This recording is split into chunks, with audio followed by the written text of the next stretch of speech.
Ce matin, je faisais un témoignage. Je partais en Corée. Le DC-10 dans lequel on était crachait. Le pilote a perdu le contrôle.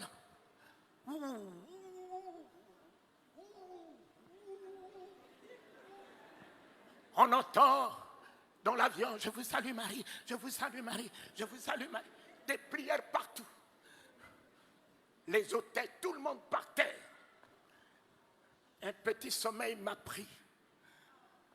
Et ce petit sommeil m'a permis de voir un ange debout sous l'avion, tenant l'avion par un seul doigt. Un DC-10 où on était 500, tenant l'avion par un seul doigt.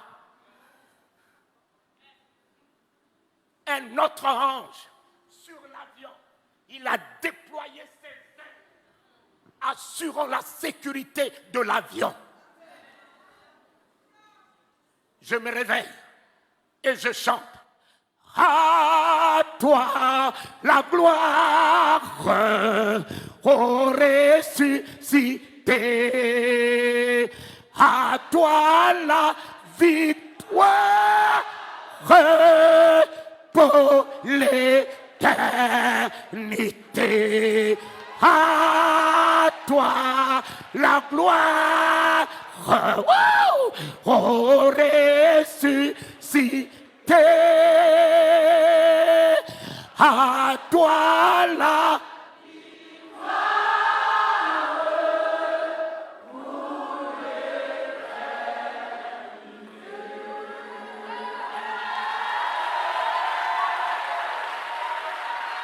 Mes bien-aimés, le commandant de bord m'a cherché. On m'a amené au poste de pilotage. Il m'a posé la question, êtes-vous un pasteur, un prêtre? J'ai dit, mais pourquoi? Il a dit, dès qu'on vous a entendu chanter, on nous a redonné le contrôle de l'avion. On nous a redonné le contrôle de l'avion. Mon ami, pour un seul juste,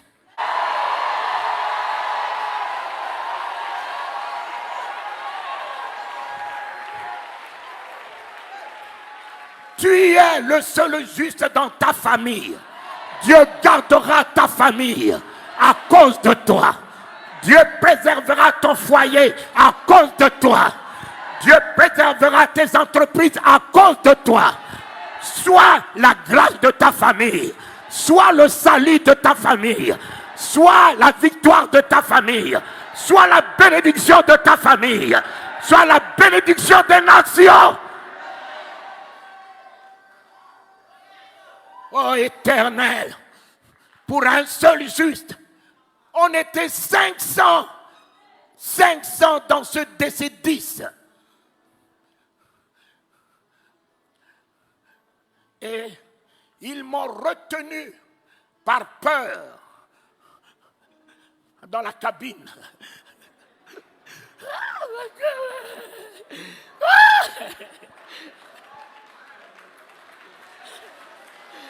Et en arrivant en Corée du Sud, j'allais à la convention de mon frère Yandi Cho. J'étais le seul de la francophonie en 84. Et le commandant de bord me signe 3 chèques en blanc.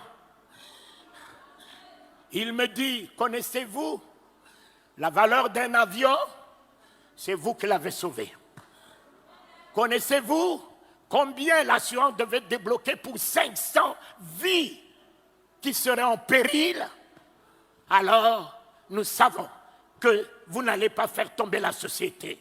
Moi, qui n'avais que $300 dans la poche, Dieu a créé une situation, a mis en mon compte.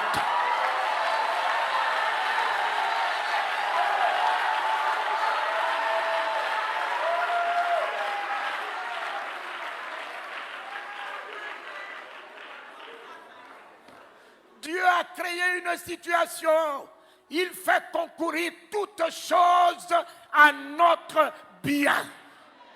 La seule chose que vous devez réaliser ce matin, ne craignez rien.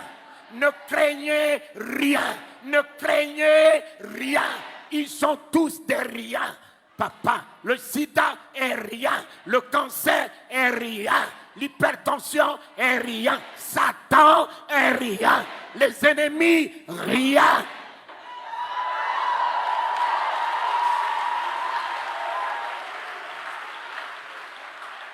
C'est la peur. C'est la peur qui vous déséquilibre. C'est la peur. C'est l'angoisse. C'est l'inquiétude. Voilà la porte d'entrée de Satan. Et si tu fermes cette porte par une foi ferme, Satan ne peut plus rien sur toi. Tu es plus que vainqueur. Parce que le nom de l'Éternel ne pourra jamais nous permettre d'échouer. Le nom de l'Éternel, c'est l'exploit. Le nom de l'Éternel, c'est la victoire. Le nom de l'Éternel, c'est la guérison. Le nom de l'Éternel, c'est la délivrance. Le nom de l'Éternel, c'est l'élévation. Le nom de l'Éternel, c'est le triomphe. Le nom de l'Éternel, c'est la gloire. C'est la gloire. C'est la gloire. Mon Père, le sida ne tiendra point. Le sida a battu la science, mais il ne battra pas le nom de Jésus ce matin. Le cancer a battu la science, il ne battra pas le nom de Jésus ce matin. Alléluia. L'homme qui atteint son apogée face à la mort. L'homme qui ne peut rien face à la mort. Et je me suis souvenu d'un homme. Un homme. On lui a dit que son ami était malade. Il pouvait même envoyer la guérison puisqu'il était lui-même. La guérison était dans sa bouche. Il a attendu que ceci se décompose jusqu'à battre la science, jusqu'à battre les sorciers, jusqu'à battre l'homme. Il est revenu après 4 jours. L'Église n'est-elle pas dans le 4e millénaire? Quelle que soit la déconfiture de l'Église, il revient pour son Église.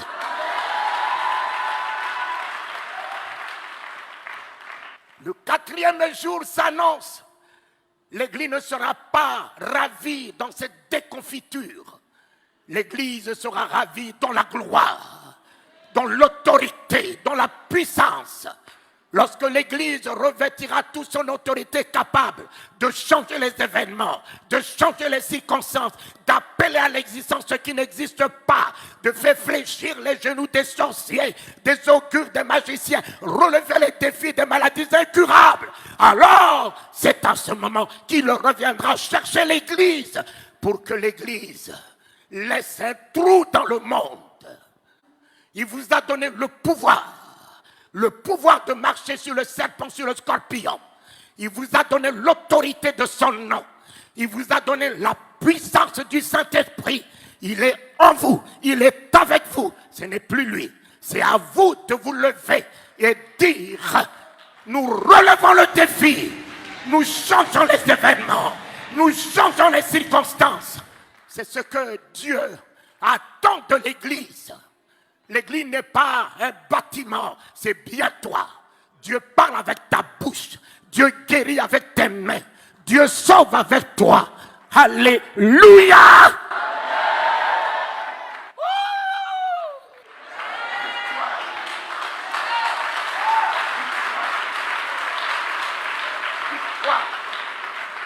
Victoire! Victoire! Un homme est venu au chevet de son ami. Il n'avait que la parole. Marthe, montrez-moi là où vous l'avez mis.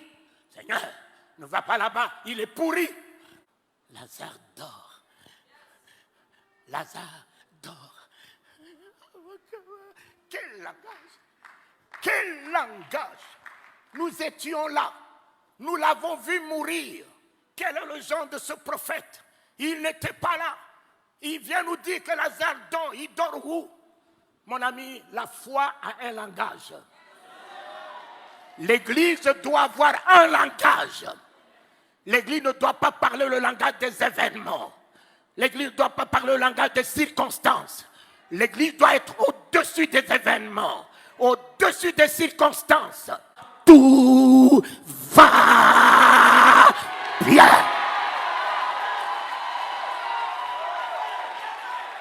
Mon fils, l'Éternel est notre victoire, papa.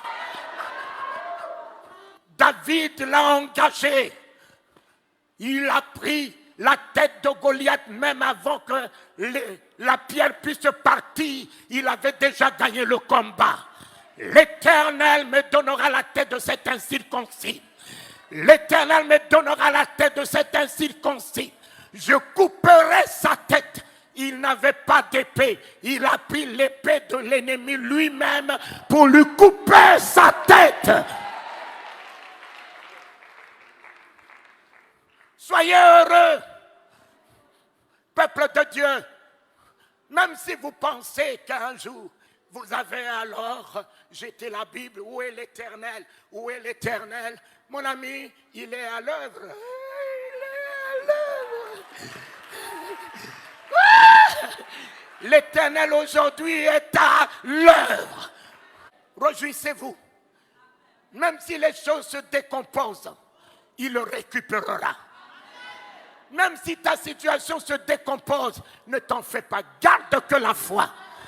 Il récupérera la situation.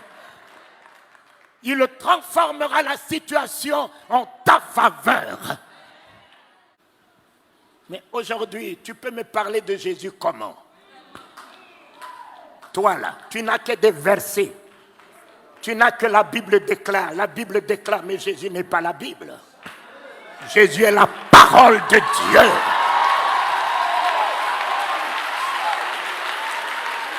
Jésus n'est pas la Bible. Jésus n'est pas la Bible. La Bible déclare quoi? Déclare quoi? Jésus est la parole. La parole de Dieu est un homme. Ce n'est pas un livre que tout le monde utilise, les sorciers utilisent, les maçons utilisent. Mais Jésus n'est pas un parchemin. Il est la parole par laquelle Dieu a créé les cieux et la terre. Faite chair. Elle est venue dans ce monde, un homme. La Bible est pour la tête. Mais la parole de Dieu n'est pas pour la tête. La parole de Dieu se tient à la porte du cœur. Ils ont des grosses têtes, mais ils n'ont rien dans le cœur.